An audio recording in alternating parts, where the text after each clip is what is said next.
எல்லோருக்கும் நமஸ்காரம். இந்த கோவிட் பீரியடில் கூட குருகாமிருதா ஒரு ஆன்லைன் வர்ச்சுவல் ப்ரோக்ராமாக இந்த ஒரு lecture demonstration about Ramaswami Dikshitar பண்ணி அதில் என்னை பேச சொல்கிறதுக்கு முதல்ல அவளோட அந்த ஒரு இன்ட்ரெஸ்ட், அதாவது ஒரு தொண்டுன்னு கூட சொல்லலாம், இசைக்கு அவள் செய்கிற இந்த தொண்டுக்கு முதல்ல என்னுடைய ஒரு கங்க்ராச்சுலேஷன்ஸ், வாழ்த்துக்களை தெரிவித்துக் கொள்கிறேன். இதில் என்னை பேசுகிறதுக்கு அழைச்சதில் என்ன ஒரு முக்கியமான விஷயம் அப்படின்னா, ஒரு 6 வருஷத்துக்கு முன்னாடி இதே அரங்கத்தில் 108 ராக தாளமாளிகா பற்றி நான் ஒரு வாட்டி பண்ணினேன். அதில் இருக்கிற எல்லா ராகங்கள் 61 ராகங்களையும் பாடி அதை பற்றி டெமான்ஸ்ட்ரேட் பண்ணேன். இந்த இது ராமசுவாமி தீக்ஷிதரோட ஒரு கான்ட்ரிபியூஷன் டு மியூசிக், பர்டிகுலராக இந்த ஒரு ராகமாளிகா, தட் இஸ் இந்த அஷ்டோத்திர சத ராகமாளிகாவை பற்றி பேசுகிறதுக்கு ஒரு இனிஷியேட்டிவ் எடுத்திருக்கேன். இது கோவிட் பீரியடாக இருக்கிறதுனால ஒரு ஸ்டூடெண்ட்டை கூப்பிட்டு அவளுக்கு ஒரு ட்ரைனிங் கொடுத்து பாட வைக்கிறதுக்கு உண்டான ஒரு வாய்ப்பு இல்லாமல் போனதுனால என்னோடய கிராண்ட் டாட்டரையே வச்சுட்டு இதை பாட முயற்சி பண்ணியிருக்கேன். ஸோ இதில் சில குறைபாடுகள் இருக்கலாம், வயசுனாலேயும். She is a veena artist, அதனால் ஒரு பாட்டுக்கு முதல் முறையாக பாடுறதுனாலையும் சில ஏற்ற இறக்கங்கள் இருக்கலாம். அதை முதல்ல பாடன் பண்ணணும்னு கேட்டுக்கிறேன். இப்போ சப்ஜெக்டுக்குள்ளே போவோம். ராமசுவாமி தீக்ஷிதர் ஒரு இசைன்னு பார்க்குறச்சே நமக்கு சங்கீத மும்மூர்த்திகள் ரொம்ப முக்கியமாக நம்ம பேசுகிறோம். தியாகராஜர், முத்துசுவாமி தீக்ஷிதர், ஷியாமா சாஸ்திரி, இவா 3 பேரை தான் நம்ம மெயினாக சொல்கிறோம். அதில் முத்துசுவாமி தீக்ஷிதரோட ஃபாதர் தான் இந்த ராமசுவாமி தீக்ஷிதர். இவரோட கான்ட்ரிபியூஷன் மியூசிக்கில் எவ்வளவு கிரேட்டுங்கிறது இந்த ஒரு லெக்சர் டெமான்ஸ்ட்ரேஷனுக்காக அவருடைய காம்போசிஷன்ஸை பார்க்கறச்சே தான் அவருடைய பெருமை அருமை எல்லாமே தெரிய வந்தது. தெரியும், இருந்தாலும் டீட்டெயிலாக ஒரு பார்க்கறதுக்கான ஒரு ஆப்பர்ச்சுனிட்டி கிடச்சிதுன்னு சொல்லலாம். இவருடைய இந்த ஒரு பாடல்கள் அல்லது கீர்த்தனைகள் அல்லது உருவகைகள் இவற்றை பற்றி நமக்கு தெரிய வைக்கிறதுக்கு முக்கியமாக ஒரு காரணமாக இருக்கிறது சங்கீத சம்பிரதாய பிரதர்ஷினி.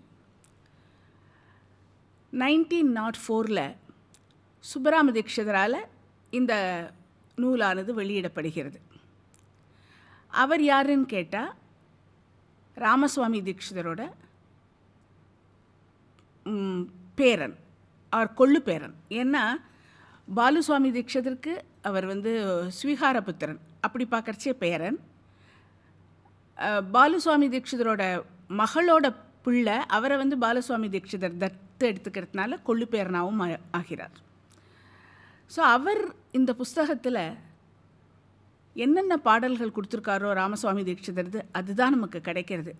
அதை தவிர்த்து அவர் நிறைய கம்போஸ் பண்ணியிருக்கலாம் ராமசுவாமி தீக்ஷிதர், நமக்கு எல்லாம் தெரிய வரலங்கிறது தான் ஒரு முக்கியமான ஒரு விஷயம்.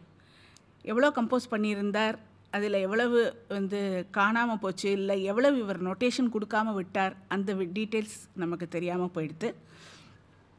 ஆனால் இவருடைய வாழ்க்கை வரலாறும் அந்த சம்பிரதாய பிரச்சனையில் கொடுக்கப்பட்டிருக்கிறதுனால ராமசுவாமி தீக்ஷிதரை பற்றிய நிறைய விஷயங்கள் நமக்கு தெரிய வருது.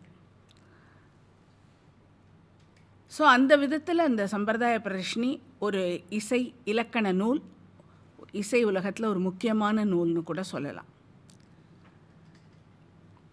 இப்போ ராமசுவாமி தீக்ஷிதரை பற்றி பார்க்குறச்சே, இவர் 1735 பிறந்தார் என்பது அவருடைய லைஃப் ஹிஸ்ட்ரியில் சுப்பராம தீக்ஷிதராலேயே கொடுக்கப்பட்டிருக்கு. அவர் 1817 வரைக்கும் இருந்தார் அப்படிங்கிறதும் தெரியுது. இவருடைய பெற்றோர்கள் பெயர் வெங்கடேஸ்வர தீக்ஷிதர் அண்டு பாகீரதி அம்மாள். இவர் சின்ன வயசுலேயே ரொம்ப இசையில் ஆர்வம் இருந்திருக்குங்கிறதும் தெரியுது. இவரோட குரல் அவ்வளோ எக்ஸலண்ட்டாக இருக்கும் அப்படிங்கிறத அவரே கொடுத்துருக்காரு. நல்ல குரல் வளம். இசைக்கு முக்கியமானது குரல் வளம் தானே. அந்த குரல் வளம் அவருக்கு இருந்ததுனால அவரை வந்து இசையில் ஈடுபடுத்தினா. இவருடைய முதல் குரு அப்படின்னு பார்க்கறச்சே மெலட்டூர் வீரபத்ரையா. அதாவது இன்றைக்கி ஒரு ஸ்வரஜதிக்கு ஒரு மூல காரணமாக இருப்பவர் அவர் தான் முதல்ல அதில் கம்போஸ் பண்ணியிருக்கார். ஸ்வரஜித்தியன்னு தெரிய வருது.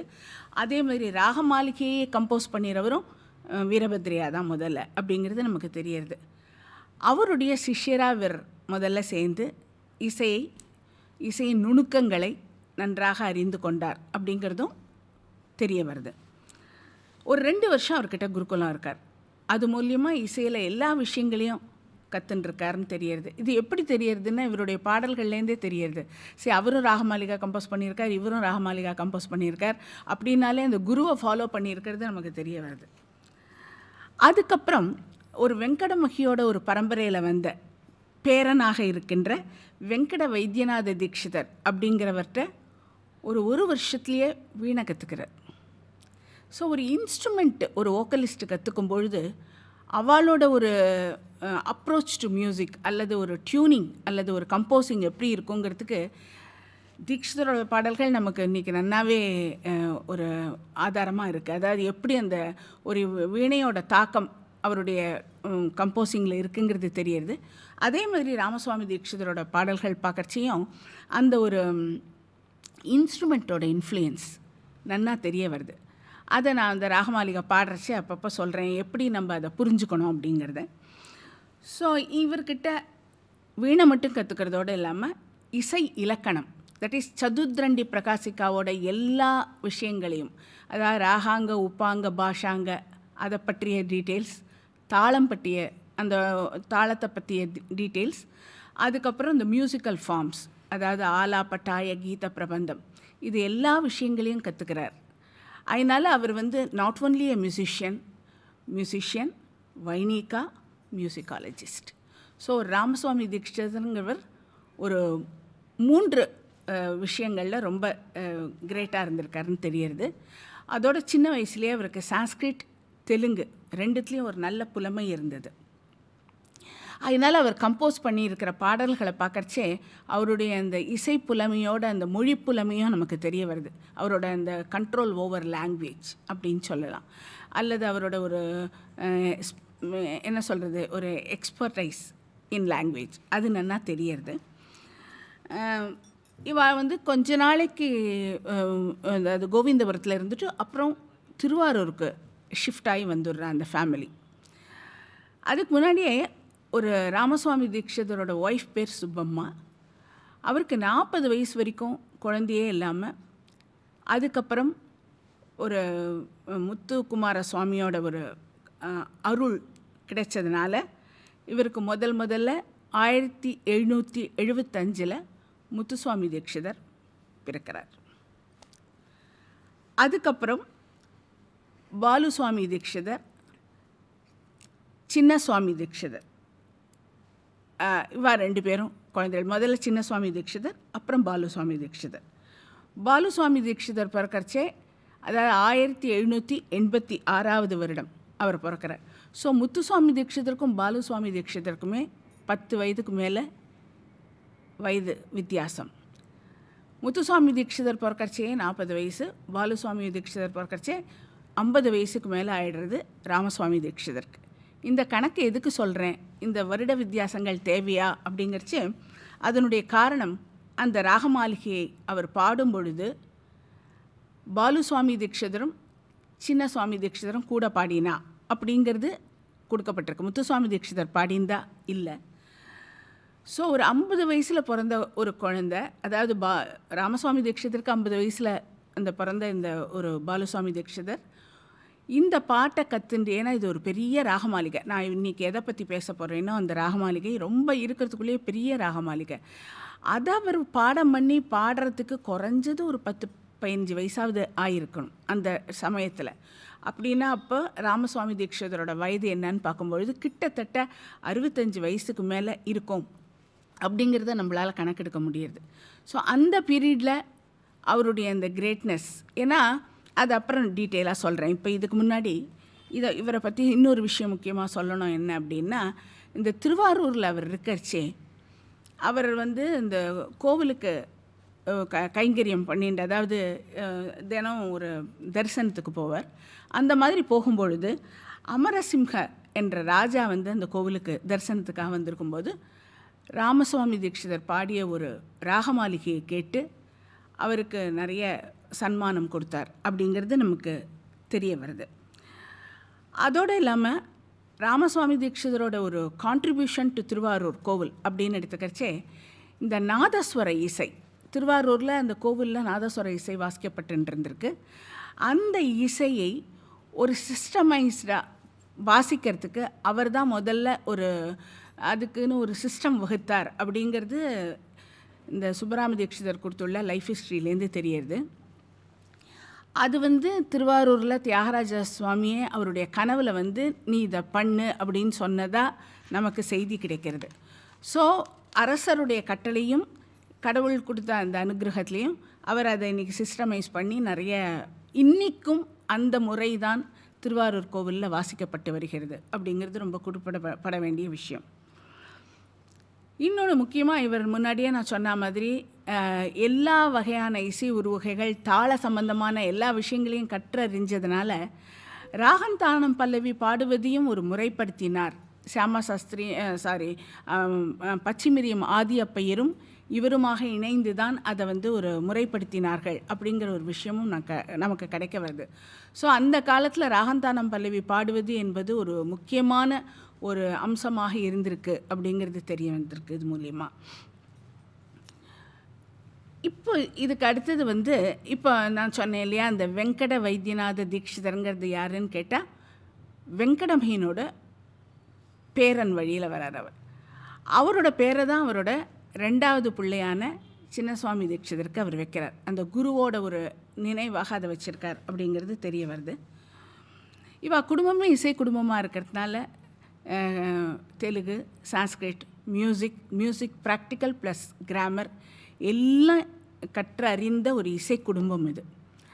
அந்த மாதிரி இருக்கிறதுனால மணலிலேருந்து ஒரு முத்துகிருஷ்ண முதலியார் என்பவர் திருவாரூருக்கு வரும்பொழுது ராமசுவாமி தீட்சிதரோட இந்த இசை புலமையை, ஏன்னா நாட் ஒன்லி சிங்கிங், எல்லா ஆஸ்பெக்டும் அவர்கிட்ட பொருந்தி இருந்ததுனால அவரை வந்து மணலிக்கு வந்துருங்கோன்னு ஐஷன் வந்துடுறார். ஸோ அப்படியே ராமசுவாமி தீட்சிதரோட குடும்பம் மணலிக்கு வந்துடுறது. இன்ஃபேக்ட் மணலியில் இருக்கிறச்சே தான் இந்த சிதம்பர யோகிங்கிறவர் வந்து முத்துசுவாமி தீட்சிதரை காசிக்கு ஐஷன் போகிறார். அந்த பீரியடில் தான் ஒரு வேளை இந்த ராகமாளிகையானது பாடப்பட்டிருக்குமோ என்னவோ. ஏன்னா இவா 2 பேர், பாக்கி 2 பிரதர்ஸும் கூட பாடியிருக்கா ராமசுவாமி தீட்சிதரோட. முத்துசுவாமி தீட்சிதர் பாடலைங்கிறதுனால ஒரு வேளை அவர் காசிக்கு போன அந்த பீரியடாக கூட இந்த காலகட்டம் இருந்திருக்கலாம். ஸோ இந்த முதலியாரோட பிள்ளை வந்து அவர் வந்து சின்னைய முதலியார்னு. ஸோ இந்த முத்துகிருஷ்ண முதலியாரும் இந்த சின்னைய முதலியாரும் ராமசுவாமி தீட்சிதரோட குடும்பத்தை ரொம்ப ஆதரிக்கிறார். அதனால் ராமசுவாமி தீட்சிதர் இப்போ நாங்கள் எடுத்துன்னு இருக்கிற இந்த ராகமாளிகையை அவர் மேலே கம்போஸ் பண்ணுறார். அதான் முத்துகிருஷ்ண என்ற பெயரை கொண்ட சின்னைய முதலியார் பேரில். அவர் யாருன்னா வந்து முத்துகிருஷ்ண முதலியாரோட புள்ள. அவரோட பேரில் இந்த ராகமாளிகை வந்து ஏற்றப்பட்டிருக்குங்கிறது தெரிய வருது. அது அந்த பாடல்லையே இன்டர்னல் எவிடன்ஸாகவும் நமக்கு கிடைக்கிறது. அதை பாடும்போது நான் சொல்கிறேன். ஸோ அதை கேட்டுட்டு இவா வந்து ராமசுவாமி தீட்சிதருக்கு கனகாபிஷேகம் பண்ணுறா அந்த 2 முதலியாரும் அப்படிங்கிறதும் கொடுக்கப்பட்டிருக்கு. கூட பாடினது பாலுசுவாமி தீட்சிதரும் சின்னசுவாமி தீட்சிதரும். ஸோ இவா 2 பேருமே இசையை நன்றாக கற்றிருந்தால் தான் இதை பாட முடியும். ஸோ அந்த அளவுக்கு ஒரு என்ன சொல்கிறது, ஒரு கிரேட் மியூசிஷியன்ஸ் இவாளும் அப்படிங்கிறதும் தெரிய வருது. அது நமக்கு இன்னும் பாலுசுவாமி தீட்சிதர் கம்போஸ் பண்ணியிருக்கிற பாட்டுலேருந்தும் தெரியுது. அவரும் ஒரு கம்போசர். இன்ஃபேக்ட் சின்னசுவாமி தீட்சிதரும் ஒரு கம்போசர். இந்த காலகட்டத்தில், தட் இஸ் இந்த மணலியில் இருக்கிற இந்த காலகட்டத்தில் கோவிந்த தீட்சிதரோட ஒரு சிஷ்ய பரம்பரையை சேர்ந்த ஒருத்தர் அங்கே வரார். அவர் வந்து ராமசுவாமி தீக்ஷிதரை அதாவது மீட் பண்ணுறச்சே அந்த முதலியார் வந்து சின்ன சுவாமி முதலியார் வந்து அவரை இன்ட்ரடியூஸ் பண்ணி வைக்கிறச்சே சின்னைய முதலியார் இது வந்து ஒரு வெங்கடமோகின் பரம்பரையில் வந்த ஒரு மியூசிஷியன் இவர் அப்படின்னு சொல்கிறச்சே அவர் அதை நான் நம்பணுன்னா நான் ஒரு ராகம் கொடுப்பேன், அது என்னன்னு சொல்ல மாட்டேன், வெறும் மூர்ச்சனை கொடுப்பேன், அதில் நீங்கள் கம்போஸ் பண்ணினால் அப்போ நான் உங்களை வந்து அந்த பரம்பரையை சேர்ந்தவர்னு ஒத்துக்கிறேன் அப்படின்னு சொல்கிறார். அதுக்கு வந்து ராமசுவாமி தீக்ஷிதர் உடன்படும் பொழுது அவர் ஒரு ஸ்கேல், தட் இஸ் மூர்ச்சனை கொடுக்குறார். அந்த மூர்ச்சனையில் உடனே அவர் ஒரு பாட்டு கம்போஸ் பண்ணி அதை வந்து அவருக்கு பாடி காமிச்சுடுறார். அது வந்து நன்னு பரிம்ஷிஷ நேலா என்ற பதம் வந்து அது என்ன ராகத்தில்னு கேட்டால் தனுகீர்த்தி. தனுகீர்த்திங்கிறது ஆக்சுவலாக நம்ம இன்றைக்கி சொல்கிற இந்த 72 மேளக்கர்த்தாவில் பார்க்கறச்சே 6வது மேளமான தானரூபி. அது வந்து தீக்ஷிதர் அதாவது இந்த வெங்கடமோகின் பரம்பரையில் அதுக்கு பேர் தனுகீர்த்தின்னு பேர். அதில் அந்த பதத்தை கம்போஸ் பண்ணுற அது என்னன்னா அந்த ஸ்பெஷல் அந்த ராகத்தில்னா 2 அதாவது பூர்வாங்கம் உத்தராங்கம் ரெண்டுத்துலேயும் விவாதி ஸ்வரம். இந்த சுதிவை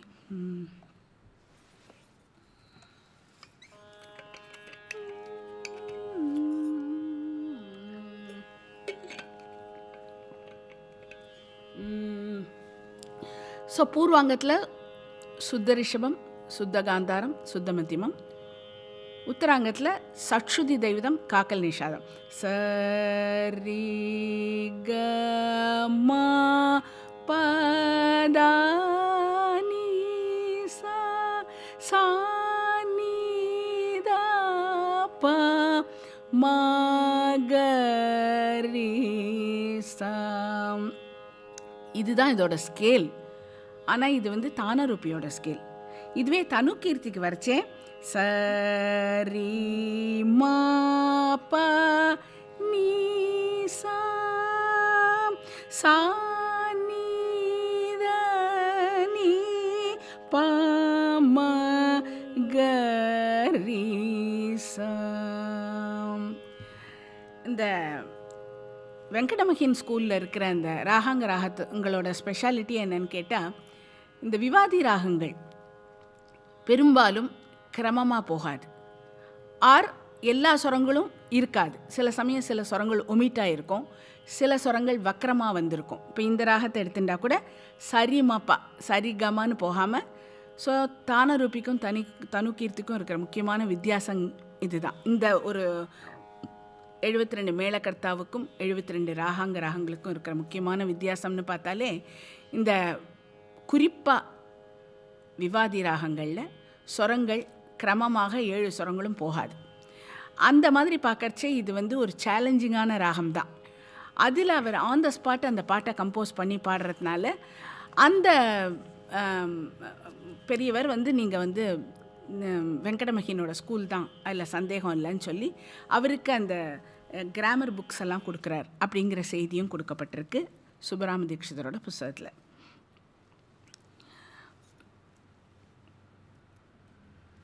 இப்போது ராமசுவாமி தீக்ஷிதரோட கான்ட்ரிபியூஷன் டு மியூசிக் அப்படிங்கிறத முதல்ல பார்ப்போம்.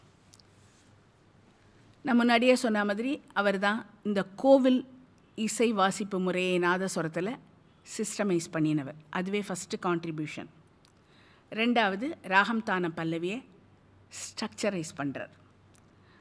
3வதாக ஒரு முக்கியமான ஒரு அவருடைய கான்ட்ரிபியூஷன் எடுத்துட்டா இன்றைக்கி ஒரு கச்சேரியில் முதல்ல பாடுற ஒரு பெரும்பாலான பிள்ளையார் கீர்த்தனை எந்த ராகத்தில் இருக்குன்னா ஹம்சத்வனியில். அந்த ஹம்சத்வனி ராகத்தை க்ரியேட் பண்ணினவர். அதான் கிரியேட்னா இது எந்த அர்த்தத்தில் எடுத்துக்கணும் அப்படின்னா, ஏன்னா இதுக்கு வெங்கடமோகினோட ஸ்லோகம் இருக்கிறதுனால இந்த ராகம் முன்னாடி இருந்திருக்கலாம், பட் அதுக்கு ஒரு இசை வடிவம் யார் முதல்ல கொடுக்குறாளோ அவளை தானே நம்ம அந்த ராகத்துக்கு ஒரு கர்த்தாவாக சொல்கிறோம்.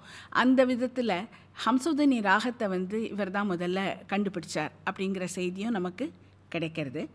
இதில் ஒரு அழகான ஸ்ரீரங்க பிரபந்தம் அவர் கம்போஸ் பண்ணியிருக்கார். அதை மட்டும் இப்போ கொஞ்சம் கேட்கலாம். இதை வந்து கல்பகம் சுவாமிநாதன் அவர்கள் பாடியிருக்காங்க. அவங்க ஒரு வீணா ஆர்டிஸ்ட். அவர் தீக்ஷிதர் பரம்பரையில் வந்தவாள்கிட்ட கற்றுண்டவா. அவளோட அந்த ஒரு கிளிப்பிங்ஸ் மட்டும் போடுறேன். ಸೇಯೇಳ ರುಂಡಮಾಲದರ ಪನ್ನಕ ಬಳನ ಭಕ್ತ ಜನ ವಳುರೆ ಬ್ರಹ್ಮಾದಿ ಸೇವಿತ ತ್ರಿಪುರ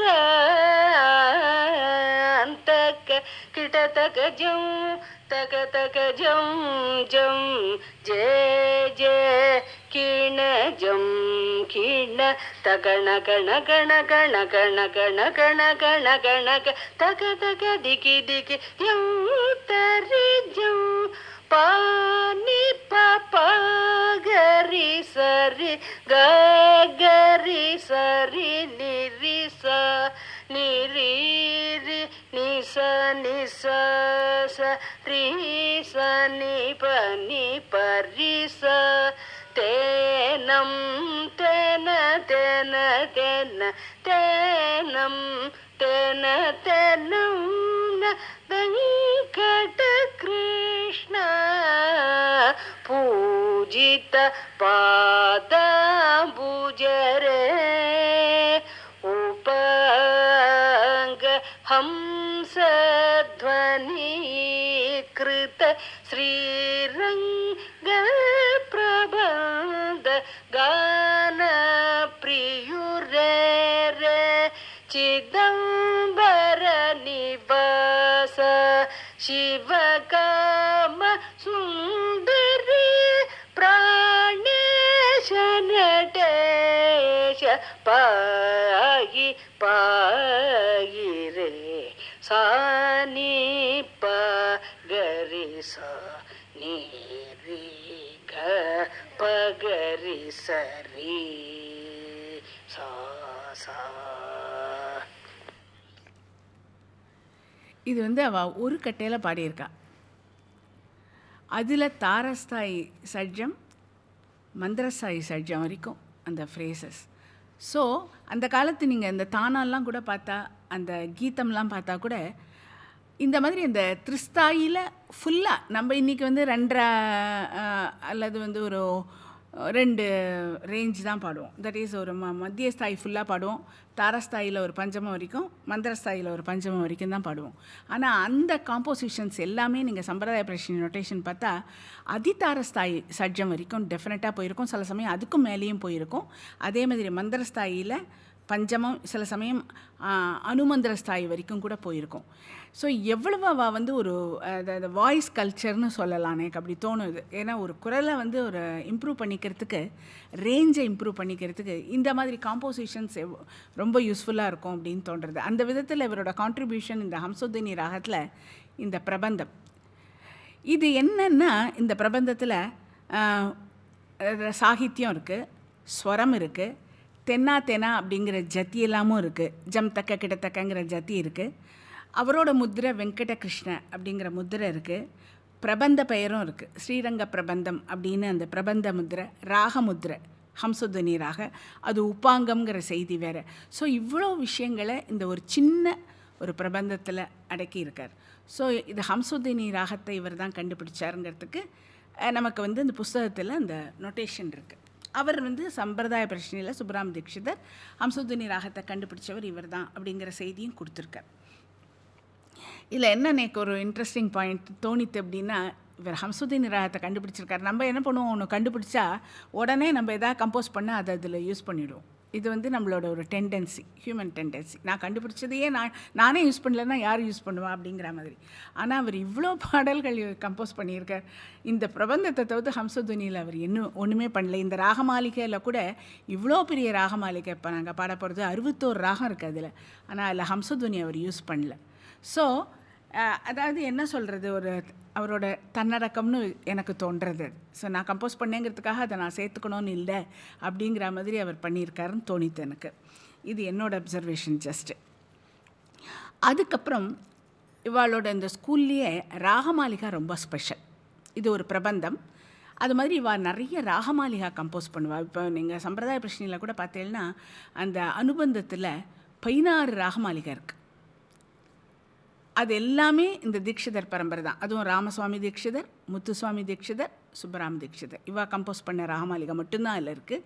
அதில் ராமசுவாமி தீட்சிதரே 4 ராகமாலிகா கம்போஸ் பண்ணியிருக்கார். அதில் ஒன்று தான் இந்த 108 ராகதாள மாளிகா. இவர் கம்போஸ் பண்ணியிருக்க உருப்படின்னு பார்க்கறச்சே எல்லா கம்போசரையும் விட இவர் தான் நிறைய மியூசிக்கல் ஃபார்ம்ஸ், நாட் அதாவது கிருதி அந்த மாதிரி நான் சொல்லலை, மியூசிக்கல் ஃபார்ம்ஸ் நிறைய இவர் தான் ஹேண்டில் பண்ணியிருக்காருன்னு தோன்றுறது. ஏன்னா ஒரு வர்ணம்னு எடுத்துட்டாலே ஸ்வரஸ்தான வர்ணம், அப்புறம் சௌக்க வர்ணம், பதவர்ணம், தானவர்ணம், இந்த பிரபந்தம், தரு, கீர்த்தனம், ராகமாளிகை, இவ்வளோ டைப்ஸ் ஆஃப் ஒரு மியூசிக்கல் ஃபார்ம்ஸ் இவர் கம்போஸ் பண்ணியிருக்கார். ஸோ ஒரு நிறைய மியூசிக்கல் ஃபார்ம்ஸை கம்போஸ் பண்ணின ஒரு கம்போஸராகவும் இவர் இருந்திருக்கார் அப்படிங்கிறது தெரிய வருது. அதே மாதிரி இருக்கிறதுக்குள்ளே இன்னி வரைக்கும் நமக்கு கிடச்சிருக்கிற ராகமாளிகையில் இவர் பண்ணியிருக்கிற இந்த 108 ராகதாள மாளிகை தான் பெரிய ராகமாளிகை, அதாவது பிக்கஸ்ட் ராகதாள மாளிகை. ராகதாள மாளிகா 72 மேளகர்த்தா ராகமாளிகா இருக்குது, மகா வைத்தியநாத சிவன் பண்ணியிருந்து. பட் இது வந்து ராகதாள மாளிகையாக நமக்கு வந்து கிடச்சிருக்கிற பெரிய ராகமாளிகைன்னு சொல்லலாம். இதில் என்னென்னா நம்ம இன்றைக்கி யூஸ் பண்ணுற 35 தாளம் இல்லாமல் ரொம்ப பழமை வாய்ந்த, அதாவது கரெக்டாக சொல்கிறதா இருந்தால் இந்த தேசி ஒரு தாளங்கள் வந்த காலத்தில் இருந்த தாளங்கள் எல்லாம் அவர் ஹேண்டில் பண்ணியிருக்கார். அதுதான் அந்த 108 தாளம் அப்படிங்கிறது. அதில் அங்கம்னு பார்க்கறச்சே இன்றைக்கி நம்ம ப்ராக்டிஸில் பண்ணுறது ஒரு லகுங்கிற ஒரு அங்கத்தை யூஸ் பண்ணுறோம், திருத்தம்ங்கிற அங்கத்தை யூஸ் பண்ணுறோம், அனுதிருத்தம் வெறுன தட்டினா அனுதிருத்தம், இந்த அங்கங்களை மட்டும்தான் யூஸ் பண்ணுறோம். இவர் யூஸ் பண்ணியிருக்கிற இந்த ராகம், அதாவது இவர் கம்போஸ் பண்ணியிருக்கிற இந்த ராகமாளிகையில் ஷடங்கம், அதாவது அனுதிருத்தம், திருத்தம், லகு, குரு, பிளித்தம், காக்கபாதம், இவை வந்து ஷடங்கம். அதில் காக்கபாதத்தை தவிர்த்து பாக்கி 5 அங்கத்தையும் இவருடைய இந்த ராகமாளிகையில் அவர் யூஸ் பண்ணியிருக்கார். அப்படின்னா என்னென்னா அந்த 108 தாளத்தில் இந்த அங்கங்கள் எந்தெந்த தாளத்தில் இருக்கோ அதெல்லாம் எடுத்து அவர் ஹேண்டில் பண்ணியிருக்கார் அப்படிங்கிறது தெரிய வருது. இப்போ அடுத்ததாக வந்து இப்போ அவரோட இந்த காம்போசிஷன்ஸ் அப்படின்னு பார்க்கறச்சே இந்த தோடி சொரஸ்தான பதம் ஒன்று பண்ணியிருக்கார், சரிகதானின்னு. அது வந்து சொரஸ்தான வர்ணம்னு சொல்லியிருக்கார். ஆனால் அதோட அமைப்பு பார்த்தா பல்லவி, அனுபல்லவி, சரணம், முக்தாய் ஸ்வரம்னு இருக்குது. ஸோ ஒரு கீர்த்தனை ஃபார்மெட்டில் தான் இருக்குது, ஆனால் சொரஸ்தான பதம்னு சொல்லியிருக்கார். இதில் பல்லவி, அனுபல்லவி, சரணம் வரைக்கும் தோடியில் பஞ்சமம் வச்சு பண்ணியிருக்கார். அந்த ஒரு முக்தாய் ஸ்வரத்துக்கு மட்டும் பஞ்சம வர்ஜமாக ஃபுல்லாக பண்ணியிருக்கார். அது கூட எவ்வளோ சேலஞ்சிங்காக இருக்குது. அதாவது நான் சொன்னேன் இல்லையா, ஒரு இன்ஸ்ட்ருமெண்டிஸ்டாக அவர் எப்படி வந்து ஒரு ராகத்தை பார்த்துருக்கார் அப்படிங்கிறதுக்கு இது ஒரு உதாரணம். அந்த முக்தாய்ஸ்வர பார்ட்டை மாத்திரம் பாடுறேன்.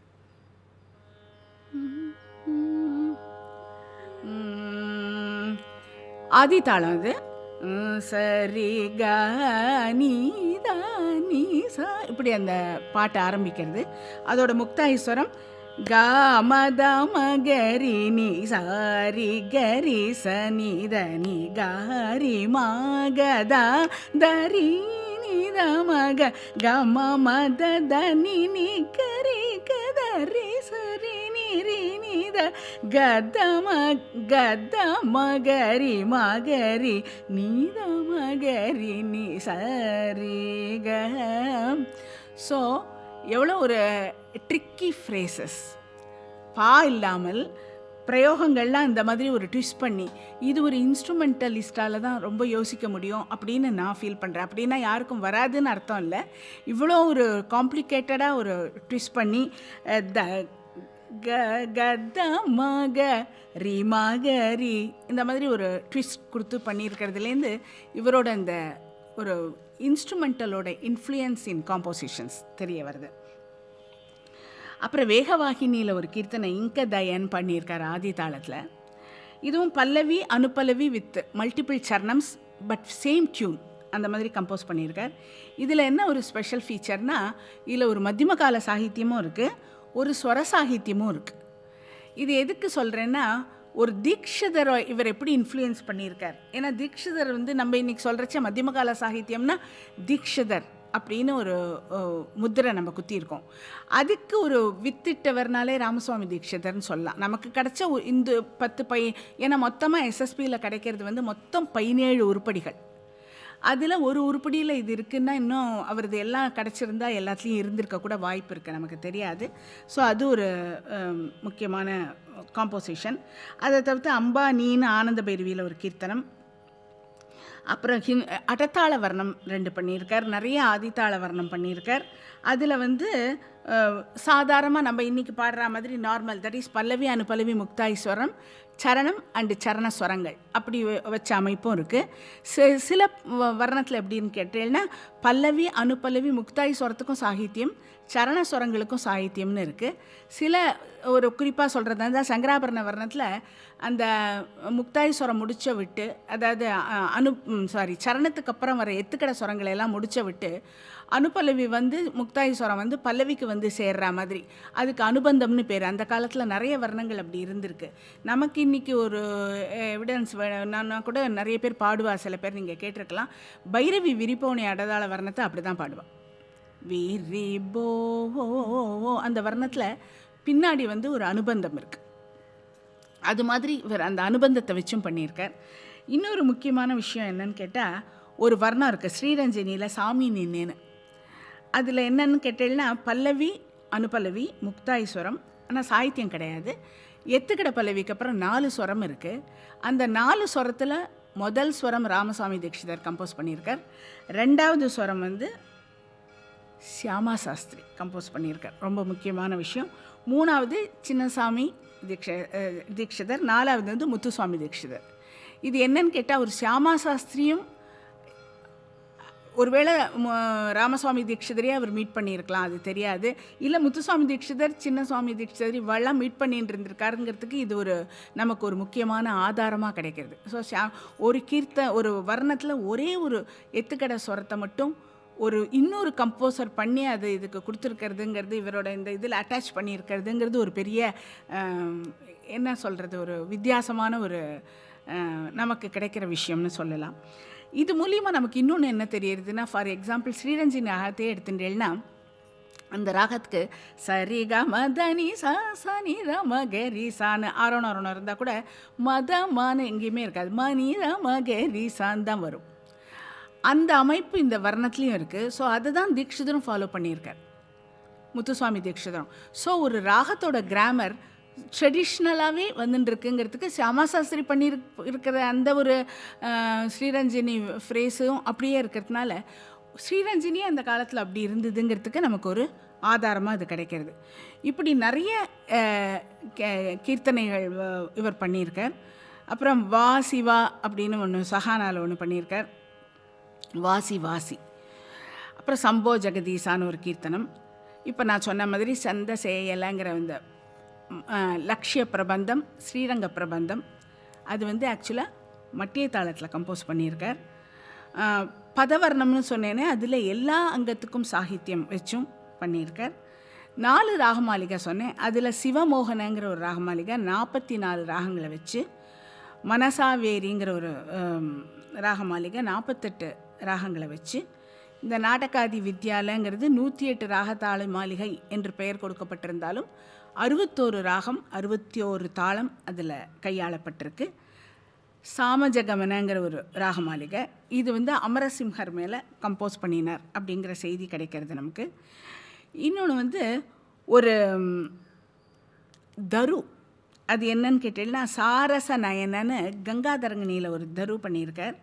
இதில் என்னன்னு கேட்டீங்கன்னா ஒரு லைனும் அப்படி பலின்றோம் மாதிரி, விகட கவின் இப்படி படித்தாலும் அப்படி படித்தாலும் ஒரே மாதிரி அமைகிற மாதிரி சாரச நயன சரசா. ஸோ அதை நீங்கள் திருப்பி படித்தாலும் அதே சாகித்யம்தான் வரும். அதே மாதிரி சார தர ரத ரசா, அதை திருப்பி படித்தாலும் இப்படி வரும். இந்த மாதிரி அந்த தரு ஃபுல்லாக அப்படி கம்போஸ் பண்ணியிருக்கார். அதுக்கப்புறம் வந்து ஸ்ரீ கமலாம்பான்னு மனோகரியில் ஒரு வர்ணம் கம்போஸ் பண்ணியிருக்கார். இதுவும் வந்து பல்லவி அனுபல்லவி ஒன்லி ஸ்வரம் சரணம் அண்டு அதான் முக்தாய் ஸ்வரம், அதுக்கு சாகித்யம் கிடையாது. அப்புறம் 3 சரணம் ஸ்வரங்கள் இருக்குது. இது வந்து சரணத்தோட பின்னாடி அனுபந்தம் வந்து முக்தாய் ஸ்வரம் வந்து பல்லவிக்கு வந்து சேர்றது. இப்படி ஒரு பல வகையான ஒரு ஸ்ட்ரக்சரில் இவரோட காம்போசிஷன்ஸ் இருக்குது அப்படிங்கிறது தெரிய வருது. இப்போ நம்ம முக்கியமாக எடுத்துக்க போகிறது வந்து ராகமாளிகை. இந்த ராகமாளிகை அப்படிங்கிறது யார் முதல்ல கம்போஸ் பண்ணா அப்படின்னு பார்க்குறத விட நமக்கு வந்து முக்கியமாக ராகமாளிகைங்கிறது எப்போத்துலேருந்து இருக்குதுன்னு பார்க்குறச்சே பிருகத்தேசியில் மதங்கரே வந்து ராக கதம்பகான்னு ஒன்று சொல்கிறார். அது வந்து அந்த கால தேசி பிரபந்தத்துக்கு ராக கதம்பகான்னு ஒரு பேர் இருந்திருக்குன்னு தெரிய வருது.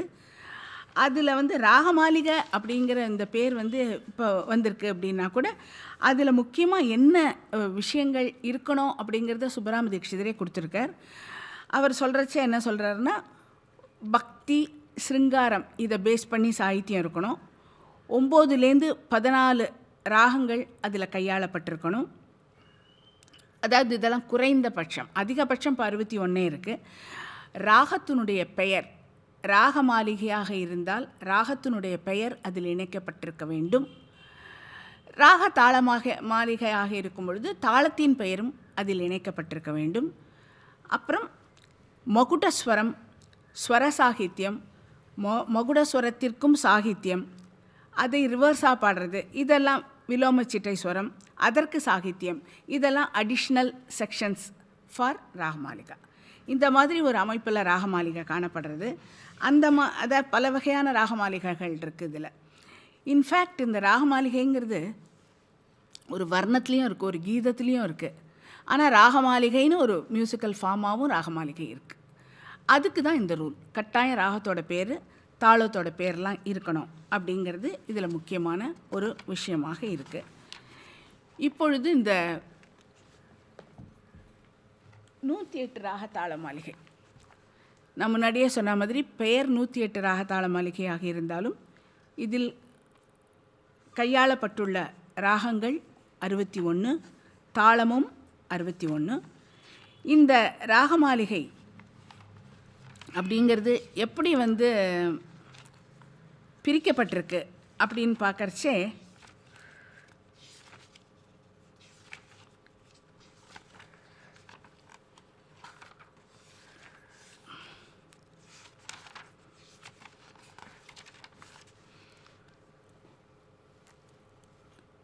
பல்லவி அனுபல்லவி 13 சரணங்கள்.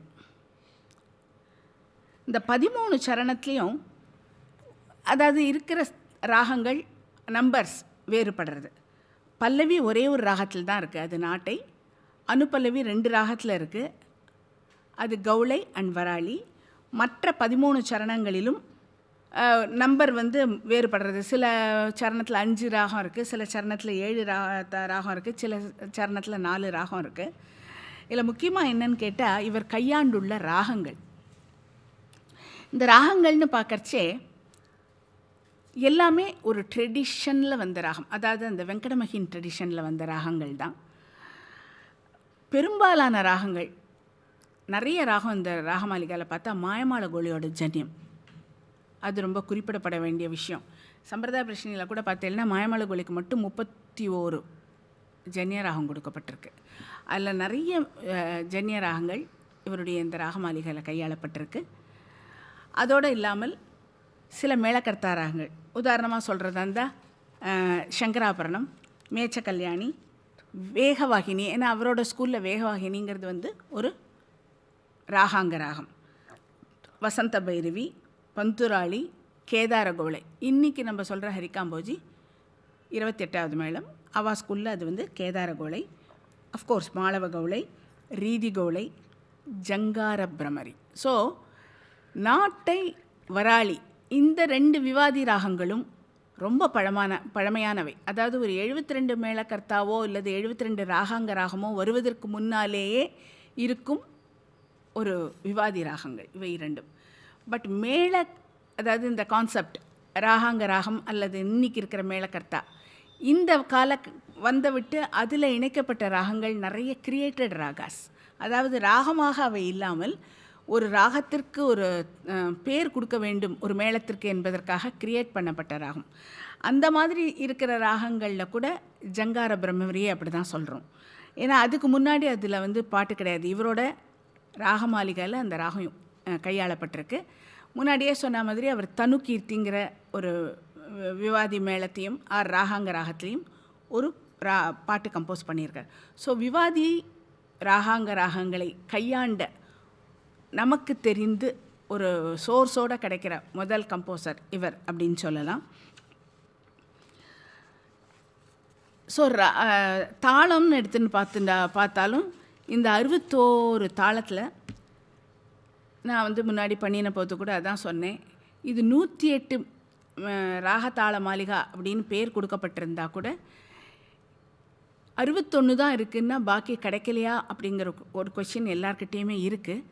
என்னை பொறுத்த வரைக்கும் நான் பார்த்த வரைக்கும் அது வந்து 61 ராகங்களோட தாளங்களோட கம்போஸ் பண்ணப்பட்ட ஒரு ராக மாளிகை தான் அப்படிங்கிறது தெளிவாக தெரியுது.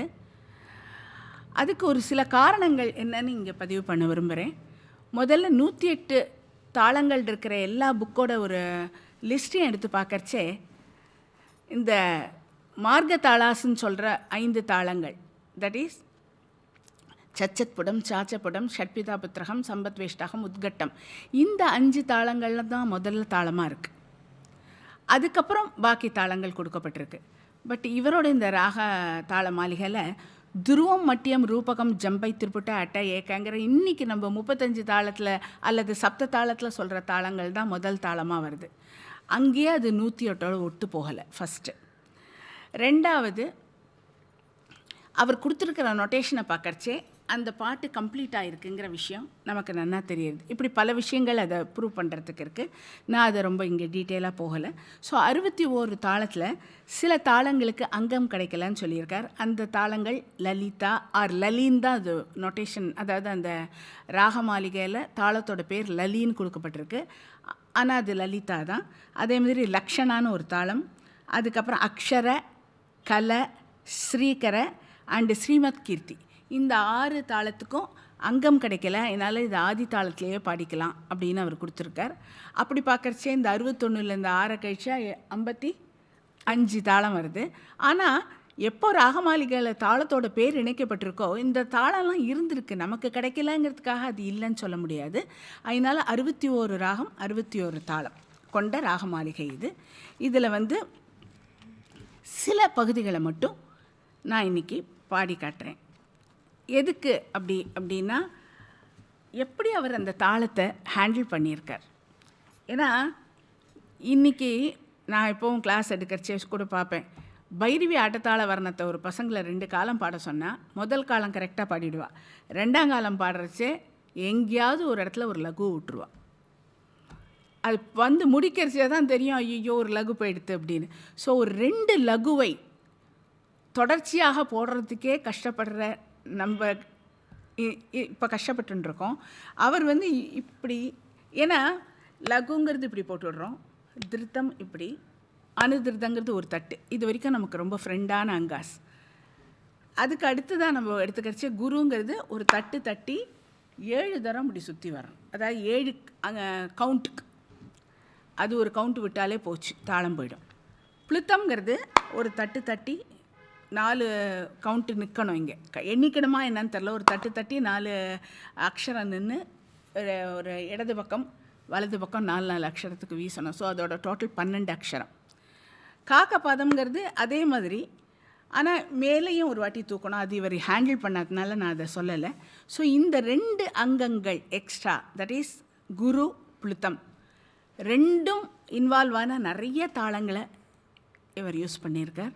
அதே மாதிரி பெரிய என்ன சொல்கிறது, நிறைய அங்கங்களை உடைய தாளங்கள், பார்வதி லோச்சனம், ராஜ அப்படிங்கிற ஒரு தாளம், இதெல்லாம் அவர் ஹேண்டில் பண்ணியிருக்கார். அதை எப்படி ஹேண்டில் பண்ணியிருக்காருன்னு காட்டுறதுக்காக சில ராக மாளிகையை மட்டும் எடுத்துட்டு பாடுறதா இருக்கேன்.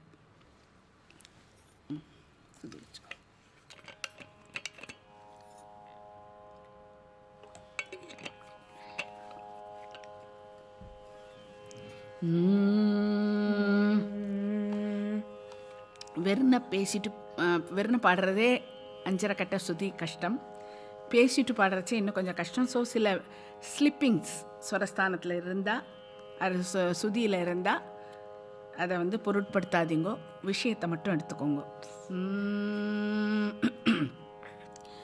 முதல்ல நாட்டை பாருங்க, அந்த கனராகம் 5 யூஸ் பண்ணியிருக்கார், ஆனால் ஆர்டராக இல்லை.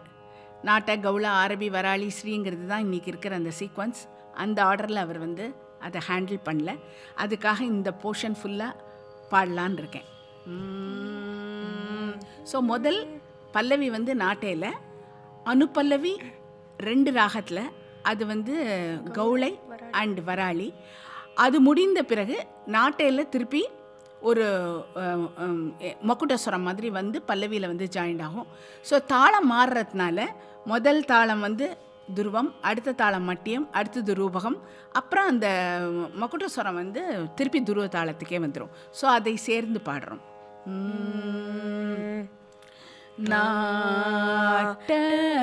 நாட்டகாதி வித்யாலபலு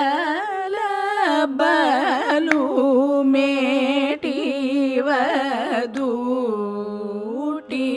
யௌர இதி ಧ್ರುವಮು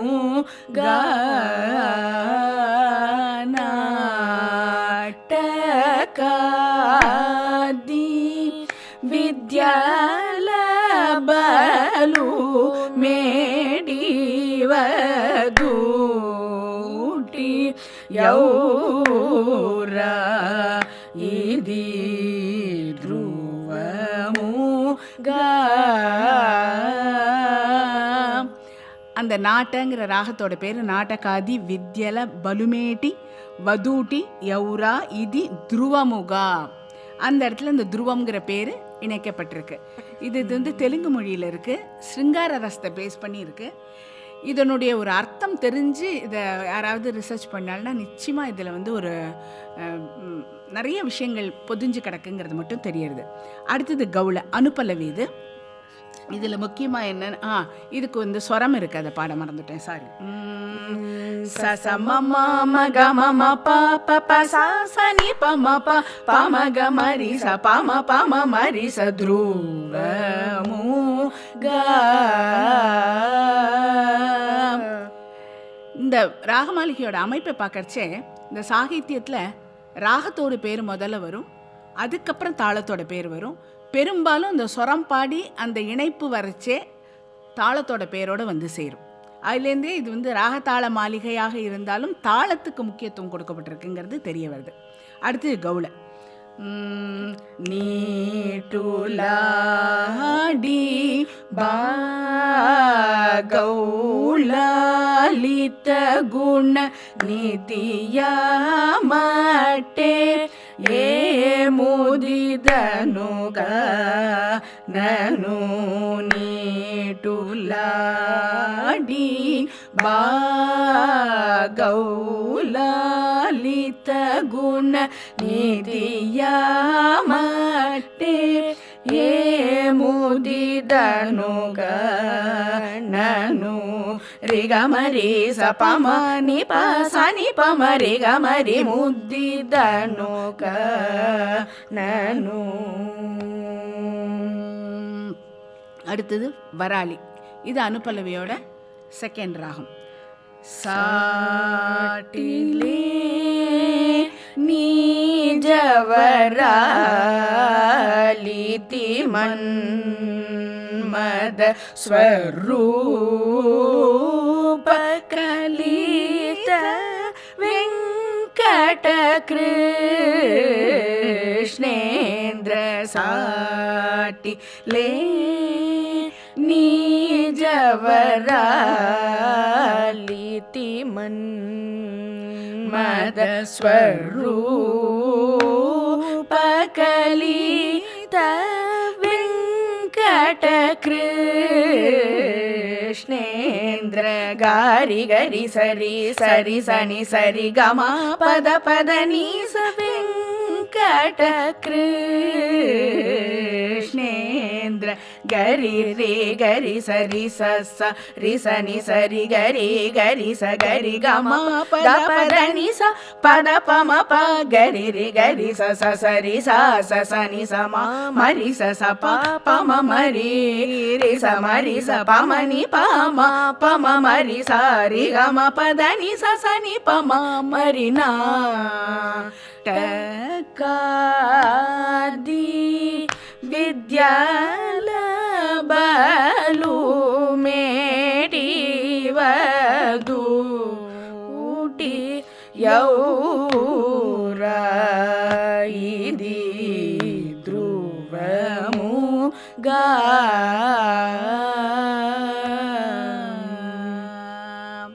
இந்த சரி சாரி இந்த போர்ஷன் தான் வந்து அந்த மக்குட்டஸ்வரம் மாதிரி எல்லாத்துக்கும் அது வந்து சேரும், ஜாயிண்ட் ஆகும். அதோட இந்த 13 சரணத்துக்கு அப்புறமும் இது வந்து பல்லவியில் வந்து சேரும். இந்த வராலியை பொறுத்த வரைக்கும் 2 விஷயங்கள் சொல்லணும். ஒன்று என்னன்னு கேட்டேன்னா, சாட்டிலேனி ஜவராலித மன்மத ஸ்வரூப கலித வெங்கட கிருஷ்ணேந்த.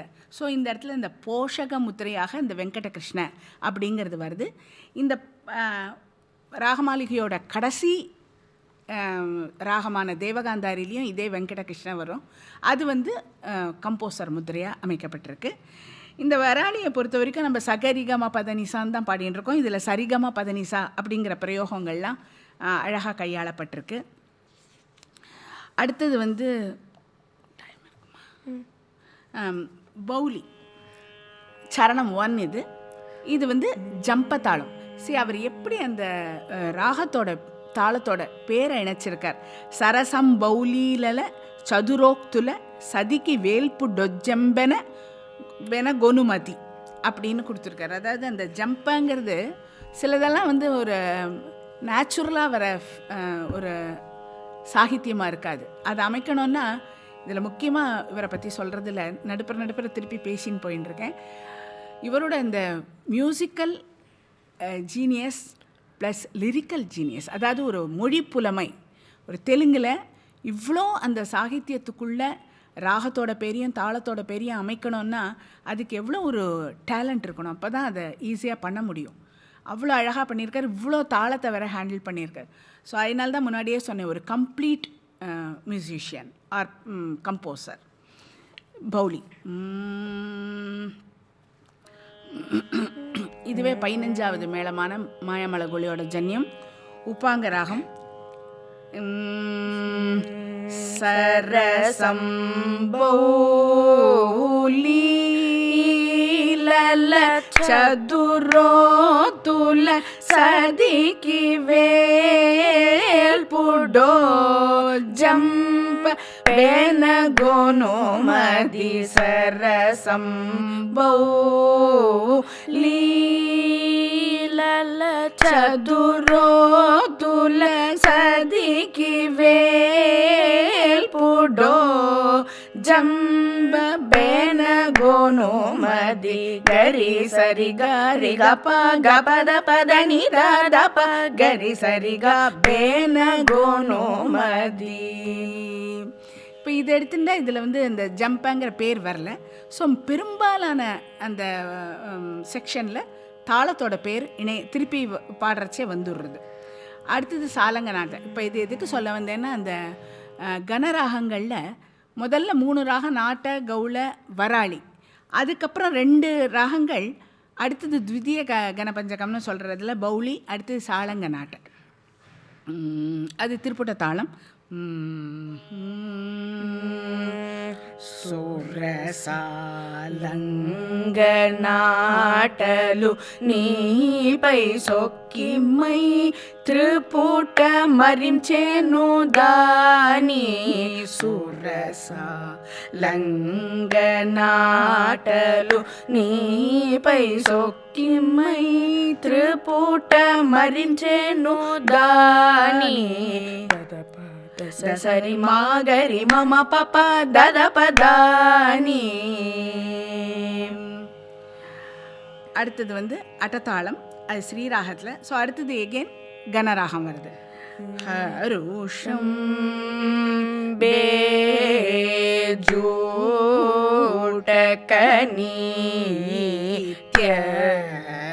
ஸ்ரீ யடதால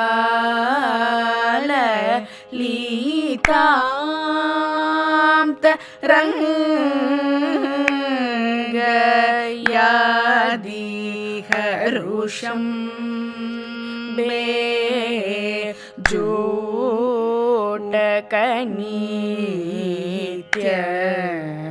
ஸ்ரீ யடதால லீதாம் தரங்கயாதி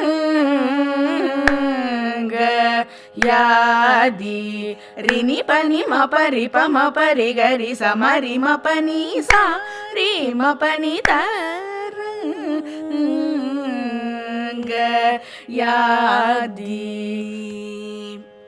இந்த ரெண்டு ராகம், தட் இஸ் முன்னாடி பார்த்த சாளங்க நாட்டையும் இந்த ஸ்ரீராகத்தையும் எதுக்கு எடுத்துட்டேன்னா, சாளங்க நாட்டையோட ஆரோகண அவரோகணம்னு பார்க்குறச்சு இது மாயமலகுள்ளியோட ஜன்யம். சரி ம பத சனி ரப மகரி சான்னு சாவேரி மாதிரியே தான் ஆரோகண அவரோகணம் இருக்குது. ஆனால் இதில் நிஷாத கலப்பே இல்லாமல் இந்த சாளங்க நாட்டை இந்த போர்ஷன் ஒரு சின்ன போர்ஷனாக இருந்தால் கூட அந்த ராகத்துக்கு ஒரு ஸ்வரூபத்தை அதுக்குள்ளே கொண்டு வரணும். அந்த விதத்தில் தீட்சிதரோட கீர்த்தனை பார்த்தா கூட முத்துசுவாமி தீட்சிதர் இதுலேயும் நிஷாத கலப்பு இருக்காது. அது மாதிரி இதுலேயும் தத ப தச சரி மாகரி மம ப த ப மாகரி சா, இதே ஒரு மெலாடிக் அமைப்பு தான் அந்த சாகித்யத்துக்கும் இருக்குது. ஸோ ஒரு ராகமாக ஆரோணோரணமாக பார்த்தால் சாவேரியாக இருந்தாலும் ஷாளங்க நாட்டை என்பது இப்படி பார்த்தா அப்போ அது ஒரு மலஹரி மாதிரி இருக்கே அப்படின்னு தோணும். ஆனால் மலஹரியோட அமைப்பும் பின்னாடி ஒரு ராகம் மலஹரியிலையும் ஒரு போர்ஷன் இருக்குது. அதை பாடுறச்சு உங்களால் புரிஞ்சுக்க முடியும். ஒரு ராகத்தில் எந்த சொரத்தை தீர்க்கமாக கொடுக்குறோம், எந்த சொரத்தை ரெஸ்ட் பண்ணுறோம், எந்த சொரத்துலேருந்து என்ன சொரத்துக்கு ஜம்ப் பண்ணுறோம், இத்தனையும் சேர்ந்து தான் தீட்சிதரோட ஒரு ராகத்தை எஸ்டாப்ளிஷ் பண்ணுறது. அந்த விதத்தில் இதை நம்மளால் வித்தியாசப்படுத்திக்க முடியும். அதே மாதிரி ஸ்ரீராகம் எடுத்துக்கிறச்சே அது ஒரு ராகாங்க ராகம். ஸோ அதில் பதனிப்பமாக கட்டாயம் இடம்பெறணும் ஒரு முறை அப்படிங்கிறது ஒரு ரூல். ஆனால் இந்த பர்டிகுலர் செக்ஷனில் பதனிப்பமாகவே இல்லைங்கிறதும் குறிப்பிடப்பட வேண்டிய விஷயம். அடுத்ததாக சப்ததாளத்தில் ஏகத்தாளம். ஏகத்தாளம் என்பது இன்னைக்கு ஒரு லகுவாக இருக்கிறது. ஆனால் அந்த 108 தாளத்தில் இதோட அங்கம்னு பார்க்கறச்சே வெறும் திருத்தம் தான், ஒரு தட்டி ஒரு திருப்பல். ஆனால் இவர் சுப்ரமணிய தீட்சிதர் கொடுத்துருக்கிற நோட்டேஷனில் லகுவாக தான் அதை கொடுத்துருக்கார். ஆனால் 108 தாளத்தோட ஒரு அமைப்பில் பார்க்கறச்சே இது 2 திருத்தமாக போடப்பட வேண்டும்ங்கிறது தெரிய வருது. இது ரொம்ப கீழே அதான் சொன்னேன் இல்லையா, அந்த ஸ்தாயி எந்த அளவுக்கு மேலே தாரஸ்தாயிக்கு மேக்சிமம் போக முடியுமோ அந்த அளவுக்கு மந்திரஸ்தாயிலையும் கீழே இறங்கியிருக்கார். அருதரபிலிசி ஏக போக மூக அருதரபிலிசி ஏக போக மூக ரிபமகரி ரிமகரி சரி சனித ஏக போக மூக. ஸோ அந்த ஆரம்பிக்குள்ள ஒரு ரிசத சனித இல்லாமல் ரிசத வச்சு சனிதப்பாவும் இருக்குது சாதாப்பாவும் இருக்குது. அந்த மாதிரி ஒரு திருண்டு என்ன சொல்கிறது நஷல்குள்ளே அந்த ராகத்தோட ஒரு ஸ்வரூபம் ரொம்ப அழகாக கொடுக்கப்பட்டிருக்கு. அதுக்கப்புறம் எல்லாத்தையும் பாடுறதுக்கு டைம் இல்லைங்கிறதுனால ஒரு 14வது ராகமாக, அதாவது 14வது ராகம்னா இந்த 61ல் 3வது சரணத்தோட முதல் ராகம் அது பாடி, அதுவும் 15வது மேளத்தோட ஜன்யம். இங்கே தான் நமக்கு முதல்ல ஒரு வித்தியாசமான அங்கம். அதாவது இது வரைக்கும் நம்ம பார்த்த சப்த தாளம் அதில் லகு திருத்தம் அணு திருத்தம். இதில் இந்த பாடியில் 2 திருத்தம், ஒரு லகு, ஒரு பிளுத்தம். இந்த அமைப்பில் இந்த ஒரு தாளம் இருக்குது. இந்த தாளத்துக்கு பேர் வர்தனன் பேர். இவரோட இந்த அதாவது என்ன சாகித்ய அமைப்பில் வதனன் வந்திருக்கு. நான் 108 தாளம் எந்தெந்த புக்கில் கொடுக்கப்பட்டிருக்கோ அதெல்லாம் செக் பண்ணினேன். அதில் இந்த அங்கத்தோடு இருக்கிற தாளத்துக்கு பேர் வர்தனன் இருக்குது. அது ஒரு இன்ஃபர்மேஷன். இப்போ இதை பாடும். பாட்ட பாடி மே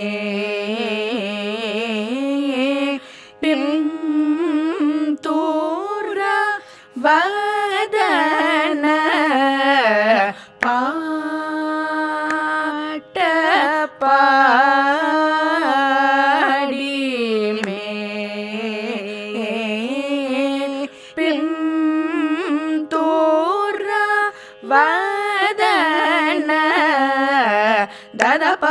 மரி சரி ம பத த ப ம த ப ப மரி ரி ச ரி ரி ச ச நி ச ரி ரி ம ம ம ப ம பத த ப ம பத ப நீ ச ச நி பத ப நீ வ த ந. ஸோ பாட்டை பாடி, அந்த பாட்டை பாடிங்கிறச்சே நீங்கள் வெறும் பாடலை பாடின்னு வருது, ராகத்தோட பேரும் பாடின்னு அமைஞ்சிருக்கு. அதான் அந்த ஒரு அவருடைய ஒரு லாங்குவேஜ் ஸ்கில் அது நல்லா தெரியறது.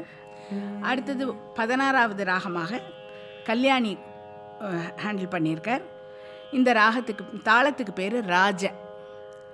இதனுடைய அங்கங்கள்னு பார்க்கறச்சே குரு ப்ளித்தம், திருத்தம் திருத்தம், குரு லகு ப்ளித்தம். ஸோ எவ்வளவு பெரிய தாளம் பாருங்க, அவ்வளோ அங்கங்கள் இருக்கு. இதில் என்னன்னு கேட்டீங்கன்னா, இந்த நம்ம இந்த ராகமாளிகையோட அமைப்பு எப்படின்னு கேட்டீங்கன்னா, முதல்ல சாகித்யம் வரும், அதுக்கப்புறம் ஒரு போர்ஷன் ஸ்வரம் வந்து தாளத்தோட பேரோடு அந்த சாகித்யம் ரிப்பீட் ஆகும். ஸோ அது முக்கால்வாசி 2 ஆவர்த்தம் 4 ஆவர்த்தம் அப்படி அமைஞ்சிருக்கும். பட் இந்த பர்டிகுலர் போர்ஷன் வந்து ஒரே ஆவர்த்தனத்தில், ஏன்னா தாளமே பெருசாக இருக்கிறதுனால ஒரு 1/2 ஆவர்த்தம் சாகித்யம் 1/2 ஆவர்த்தம் ஸ்வரம். ஸோ இதை ரிப்பீட் பண்ணோன்னா ஃபுல் செக்ஷனையும் ரிப்பீட் பண்ணால் தான் முடியும். இப்போ முன்னாடி பாடின மாதிரி தனியாக சாகித்யத்தை ரிப்பீட் பண்ண முடியாது. ஸோ இதில் கையாண்டவருடைய தாளங்களில் இது கொஞ்சம் வந்து பெரிய தாளம் அப்படின்னு சொல்லலாம். சா ஆட்டியை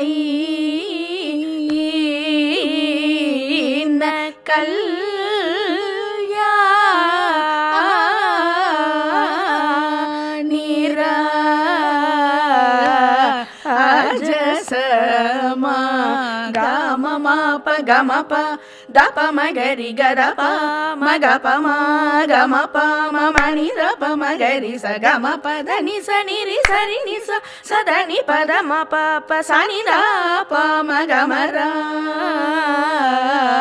ஆ ஜ ச ம.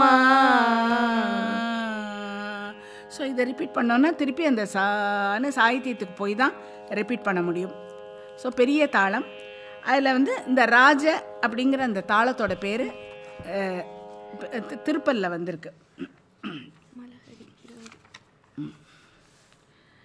எப்படி வந்து ஒரு பெரிய தாளம், தட் இஸ் நிறைய அங்கங்களை வச்சு அந்த ராஜதாளத்தை கையாண்டுள்ளாரோ, அதே மாதிரி ஒரு குட்டி தாளம் அப்படின்னு எடுத்துட்டா கிரீட்டாங்கிற ஒரு தாளம்.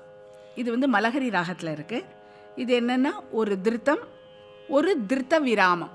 திருத்த விராமம்ங்கிறது என்னென்னா திருத்தம் திருத்தம் அனுதிருத்தம்னு நம்ம இன்னைக்கு வச்சுக்கலாம். அப்படி தான் தாளம் போட முடியும். ஸோ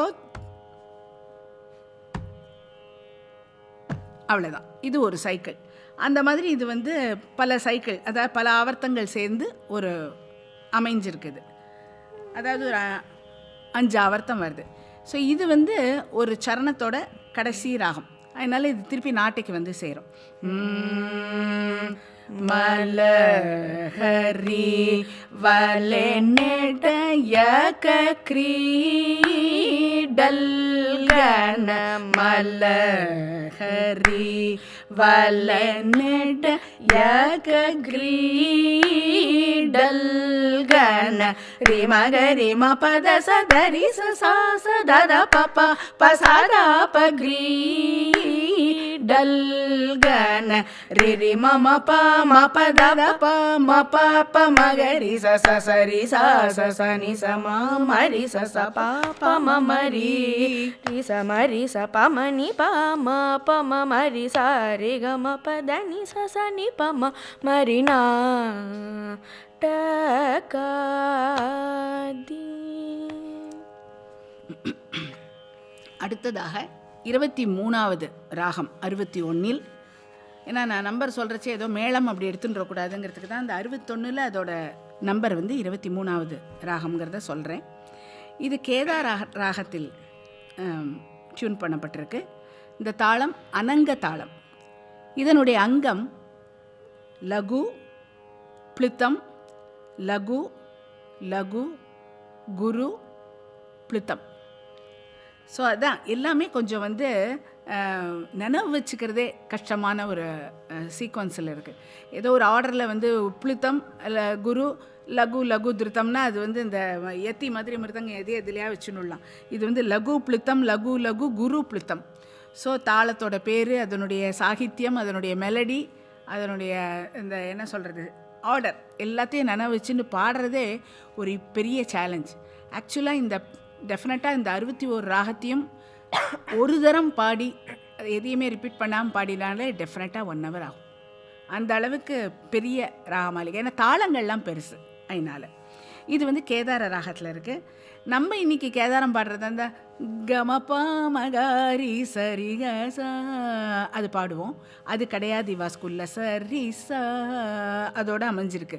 இதை எதுக்கு இதை சொல்கிறேன் அப்படின்னா, தீக்ஷிதர் பாட்டிலே அப்படி தானே இருக்குன்னா, தீக்ஷிதருக்கு முன்னாடி ராமசுவாமி தீக்ஷிதரே அப்படி தான் அந்த ராகத்தை கையாண்டிருக்காருங்கிறதுக்கு இதெல்லாம் வந்து ஒரு நமக்கு எவிடன்ஸ். வனஜா ஆன நீ கேதா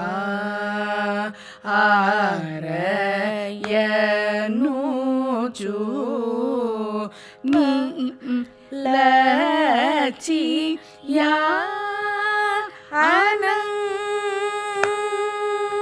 அனங்கனோ நேனிடோவசிதி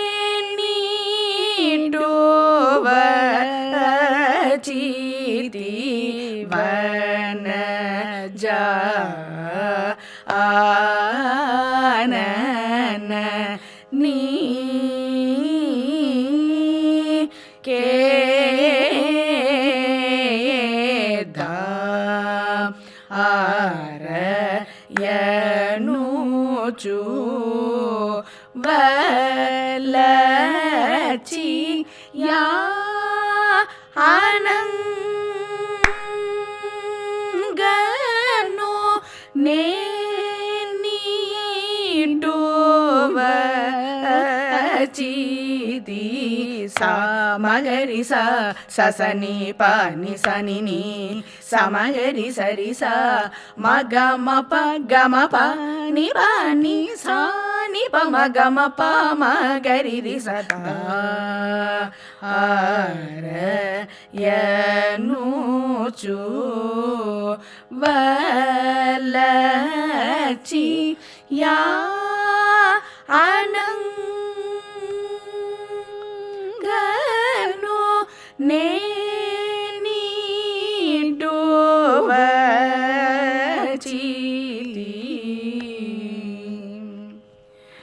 நான் முன்னாடியே சொன்னேன், அதாவது ஒரு இன்ஸ்ட்ருமெண்டிஸ்டாக அவர் கம்போஸ் பண்ணியிருக்கிறது அப்படிங்கிறச்சே நிறைய இந்த ஜம்பிங் எகெயின் பசானி பா ராகமே அப்படி தான் இருக்குது அப்படின்னா கூட அதில் ஜம்ப் சனி பா நீ சனி சமகரி சரி ச மகம ப கம ப நீ சா நீ பா மகம நீ பா ம நிறைய ஒரு வக்கர பிரயோகங்கள் அப்படி புரிஞ்சுக்கலாம் அதை. அதோடு இல்லாமல் இப்போ அடுத்து பாட போகிறது கூட மோகனத்தில் ஒரு போர்ஷன். அதில் பார்த்தீங்கன்னா நிறைய இந்த 3 கார்வியோட ஸ்வரங்கள். அது வந்து ஒரு இவரோட ஸ்பெஷல் ஃபீச்சர். தீக்ஷிதர்தில் அது ரொம்ப பார்க்க முடியாது. அவர் வந்து கீர்த்தனையெல்லாம் கூட பெரும்பாலும் சமத்தில் இருக்கும். தள்ளி எடுக்கிறது, ஒதுக்கி பாடுறதுங்கிறதெல்லாம் அவரோட ஒரு காம்போசிஷனில் கொஞ்சம் ரேராக வர விஷயம். இதில் வந்து நிறைய அந்த மாதிரி 3 கார்வை அது வந்து ஒரு ஸ்பெஷல் ஃபீச்சராகவே இருக்குது இந்த ராகமாளிகையில். பெரும்பாலான ராகங்கள் எல்லாத்துலேயும் குறிப்பாக இந்த ஸ்வரங்கள் 3 கார்வையோடு நிறைய காணப்படுறது. அதுக்கு ஒரு உதாரணம் இந்த மோகனம். இது 24வது ராகம் மோகனம். இந்த தாளத்தோட பேர் வீர விக்ரம. இதனுடைய அங்கங்கள் லகு லகு திருத்தம் திருத்தம் குரு. மனவி டெல்லி பிம்ரம் மனே நவ மோகனமை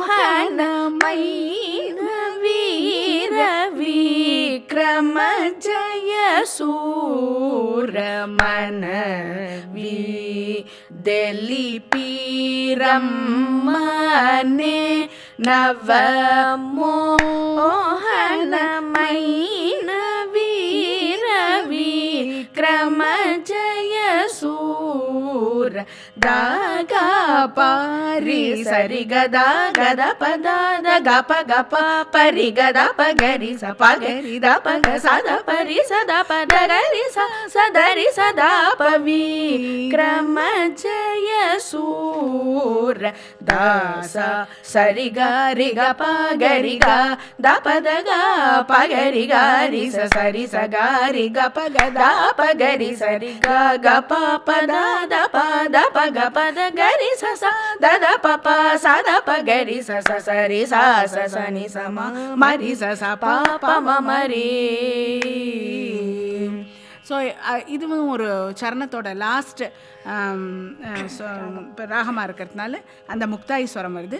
எல்லாத்துலேயும் இந்த 3 கார்வை.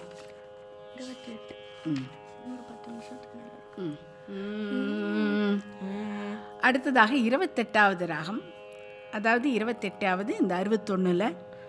இது வந்து ஆக்சுவலாக 19வது ராகாங்க ராகம் ஜங்கார பிரமரி. இந்த தாளம் வந்து சமதாளம். இதுவும் ஒரு விவாதி ராகம். சரி க ம பத நீ ச சனி த ப ம க ரி ச. இதுதான் ஒரு கிரமமான ஆரோணம். இந்த ராகாங்க ராகத்துக்கு சரி க ம பத நீ த பத ச சனி த ப ம க ரி க ரி ரி ச. அப்படி ஒரு ஆரோணம். அந்த அமைப்பு அப்படியே அந்த பாட்டில் அவர் வச்சிருக்கிறது தான் இந்த ராகத்தோட சிறப்பு. பாக்கி ராகத்துக்கெல்லாம் நமக்கு வந்து ஒரு சோர்ஸ் இருக்கும். இந்த மாதிரி புதுசாக இப்போ ஒரு தியாகராஜர் ஹரிகாம்போஜியில் பண்ணியிருக்கார், ஒரு கரரப்பிரியாவில் பண்ணியிருக்கார் அப்படின்னா அதுக்கு அவருக்கு முன்னாடி என்ன சோர்ஸ் இருந்ததுன்னே நமக்கு தெரியாது. நமக்கு இன்னைக்கு ஹரிகாம்போஜியவோ ஒரு கரரப்பிரியாவோ புரிஞ்சுக்கிறதுக்கு அவரோட கீர்த்தனைகள் தான் ஆதாரம். அது மாதிரி இவரை பொறுத்த வரைக்கும் என்ன ஜங்கார பிரமரிக்கு இருந்ததுன்னு தெரியல. ஆனால் இந்த இத்ரோண்டு ஒரு சின்ன ஒரு போர்ஷனுக்குள்ளே அந்த ஜங்கார பிரமரியை அப்படியே புழிஞ்சு வச்சுருக்காருன்னு தான் சொல்லணும். இதனுடைய அங்கம் வந்து லகு லகு திருத்தம் திருத்த விராமம்.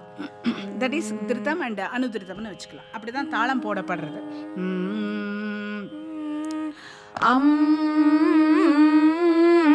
அம்புஜமுகி ஜம் ಕಾರ ಭ್ರಮರಿ ಕೀನಳು ಕೂಚು ನಿನ್ನೋ ಸಮರದುಲಕು ರಮ್ಮನೆ ಅಂಬುಜಮುಖಿ ಜಂ ಕಾರ ಭ್ರಮರಿ ಕೀನಳು ಕೂಚು ನಿನ್ನೋ ಸಮರದುಲಕು ಮನೆ ಸಾಪ ಪದ ಪ ನಿದ ಪ ಮ ಪ ಮ ಗಾರಿ ಮ ಪ ನಿದ ಮ ಪದ ಸಸರ ದುಲಕು ಮನೆ ಸಾ ಸರಿ ರಿ ರಿ ಗ ಗರಿ ಪ ಮ ಗರಿ ರಿ ಸ ಸ ಪ ದ ಪ ನಿದ ದ ಪ ಮ ಗ ಮ ಪ ನಿದ ಮ ಪದ ದ ಸ ಸ ಪ ಪ ನಿದ ಮ ಪ ಮ ಗರಿ ಸ ಸ ಸರಿ ಸ ಸ ಸ ನಿ ಸ ಮ ಮ ರಿ ಸ ಸ ಪ ಪ ಮ ಮ ರಿ. அடுத்ததாக 30வது ராகம் நட்டநாராயணி. ஆக்சுவலாக இதுவும் சாமாவும் அலைட் ராகாஸ். ஆனால் நல்ல வித்தியாசம். என்ன வித்தியாசம்னு நான் பார்த்த வரைக்கும் இந்த சா பா பசா இந்த ஜம்பிங் சாமாவில் கிடையாது, நட்டநாராயணியில் இருக்குது. அதுக்கு நமக்கு தெரிஞ்சதுலேருந்து நோன் டு அன்னோன்னு வச்சுட்டோம்னா தீக்ஷிதரோட ஒரு மகாகணபதின்னு ஒரு பாட்டு இருக்குது. அதுக்கு ஒரு சிற்றஸ்வரம் இருக்குது. அதை முதல்ல பாடிட்டேன்னா அதை வச்சுன்னு உங்களால் இதை ரிலேட் பண்ண முடியும். அதை பாடு. பா பா பத ப ப ம ம க கரி ரி சரி கரி ரி த ச ப த சரி ப ம கரி ச ப ச ச ம ப த ப ம க கரி ச ச ப ம க ரி சரி ம க கணபதே. ஸோ அந்த ப ச ச ப இந்த ஒரு ஜம்பிங் சில சாப்பா எல்லா ராகத்துக்கும் வரலாமே அப்படின்னா கூட சில ராகத்துக்கு தான் அது ராக ஒரு பிரயோகமாக வரும், சிலதுக்கு சும்மா ஸ்வர பிரயோகமாக வரும். இந்த ராகத்தை பொறுத்த வரைக்கும் அது ராக பிரயோகம். அதை வந்து இந்த ரொம்ப அழகாக அந்த நடநாராயணியில் வச்சுருக்கார். இது சதுர்முகிங்கிற தாளம். இதனுடைய அங்கம் லகு, குரு, லகு, பிளித்தம். லகு நடனாராயணி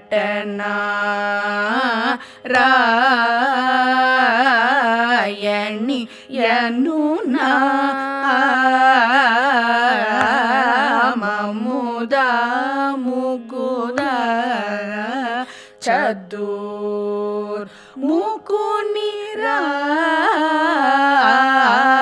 நிரா நகு நடனா ராயணி யனுனா மமுதா முகுதா சதுர் முகுனிரா நிரா பாபா தப மகரி கரி சரி மகரி சரி சாரி மக கரி ரி மக கரி ரி ச பாப சா பா தப மக கரி சரி சதுர் முகுனிரா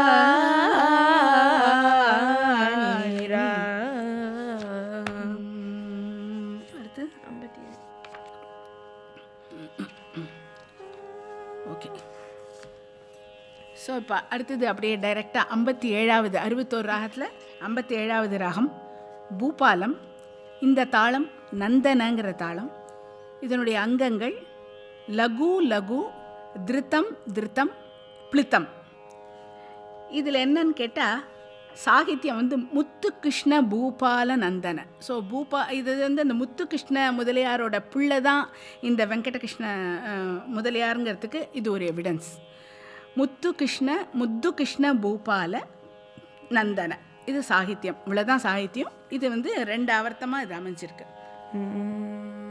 இது வந்து ஒரு 9வது ராகாங்க ராகம். பூபாலம் வித் சாதாரண காந்தாரம் இந்த ஸ்கூலில்.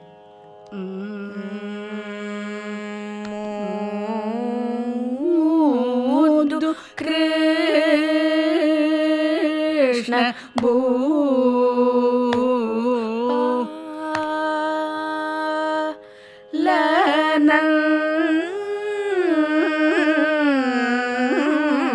நந்தன மோது கிருஷ்ண பூ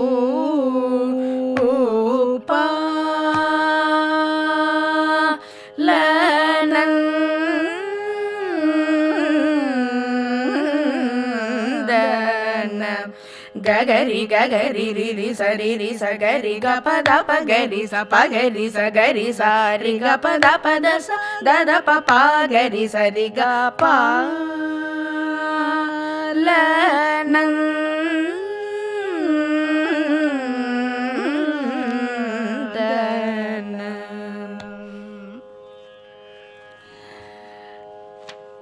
நமக்கு தெரியும் வந்து முத்துசுவாமி தீக்ஷிதர் வட இந்தியாவுக்கு, அதாவது காசிக்கு போனதுனால நிறைய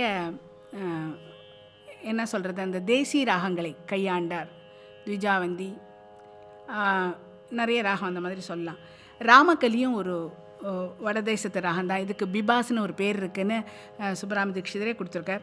அந்த ராகத்தில் கூட இவர் கையாண்டிருக்கார். அதாவது எதுக்கு இது சொல்ல வரேன்னா, அதுலேயும் அவர் வந்து முத்துசுவாமி தீக்ஷிதருக்கு முன்னோடியாக இருந்திருக்கார். ஒரு நார்த் இந்தியன் ராகாவை ஹேண்டில் பண்ணுறது அப்படிங்கிறதுக்கு. அது வந்து 2 மத்தியமம் வர ராகம். ஆனால் வந்து இதில் வந்து பிரதிமத்தியமத்தோட ஒரு கலப்பு இருக்கா, சுத்த மத்தியமத்தோட கலப்பு இருக்கான்னு நோட்டேஷனை பார்த்தா தெரியல. அதனால் அதை நான் பாடல. கடைசி ராகம் வந்து தேவகாந்தாரி. அதுதான் 61வது ராகம். இதனுடைய தாளத்தை அவர் வந்து ஸ்ரீ அப்படின்னு கொடுத்துருக்கார். ஆனால் இதுக்கு அங்கம் கிடைக்கல அப்படின்னு சொல்லியிருக்கார். ஸோ அங்கம் கிடைக்காத தாளங்களை எல்லாம் நாடகாத்தின்னு வந்திருக்கிறதுனால ஆதி தாளத்தில் போட்டுக்கலான்னு அவரே சொல்லிட்டார். அதனால் இது வந்து ஆதி தாளத்தில் போடப்படுறது.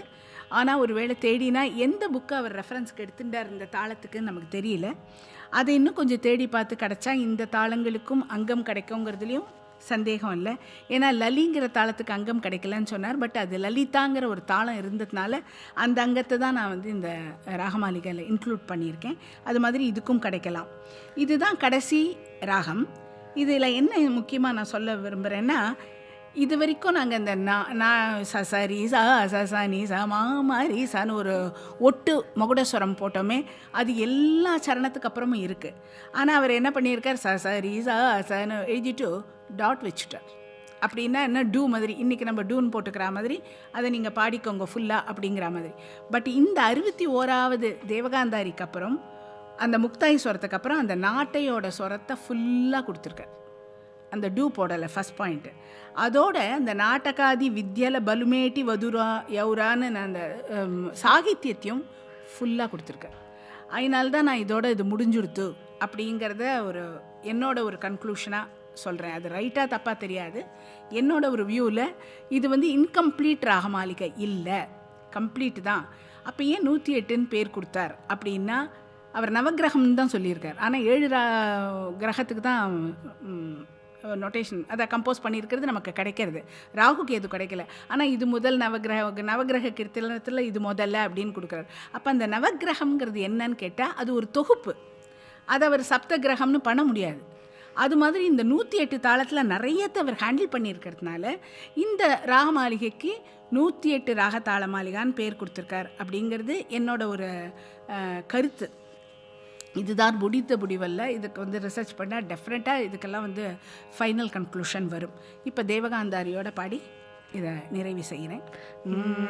இதில் என்னன்னு கேட்டால், எகெயின் சித்தமு தேவகாந்தாரினி பொந்து ஸ்ரீ கர வெங்கட கிருஷ்ண வஜீரா அப்படின்னு இந்த அங்கே போஷக முத்திரையாக வந்தது 3வது வராளி ராகத்தில்.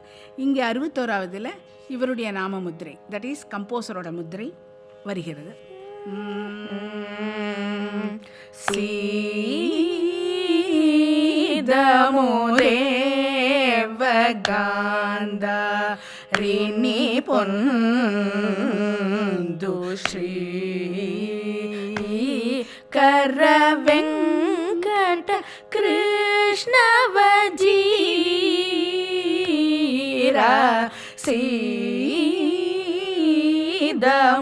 தேவகாந்தாரிணி பொந்து ஸ்ரீ கர வெங்கட கிருஷ்ண வஜீரா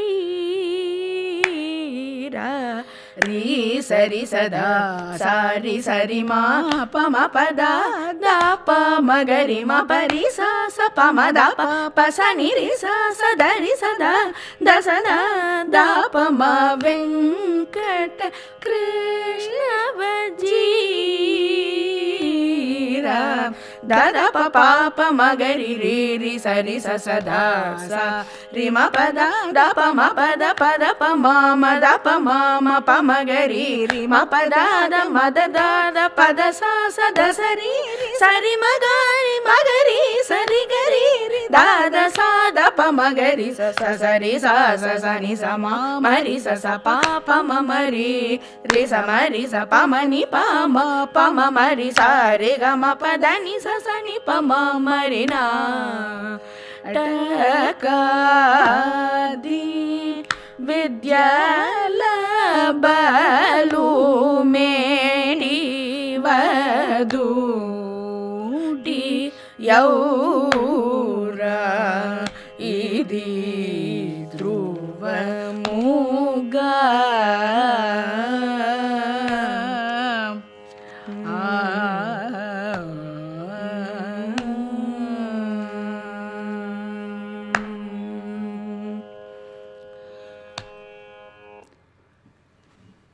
ஸோ இந்த ஒரு வாய்ப்பை எனக்கு கொடுத்து இந்த ராகமாளிகையை பற்றி விளக்குவதற்கு ஒரு சந்தர்ப்பம் அமைத்து கொடுத்த ரவிக்கிரண் அவர்களுக்கு, ரவிக்கிரண் அவர்களுக்கு என்னுடைய நன்றியை தெரிவித்துக் கொள்கிறேன்.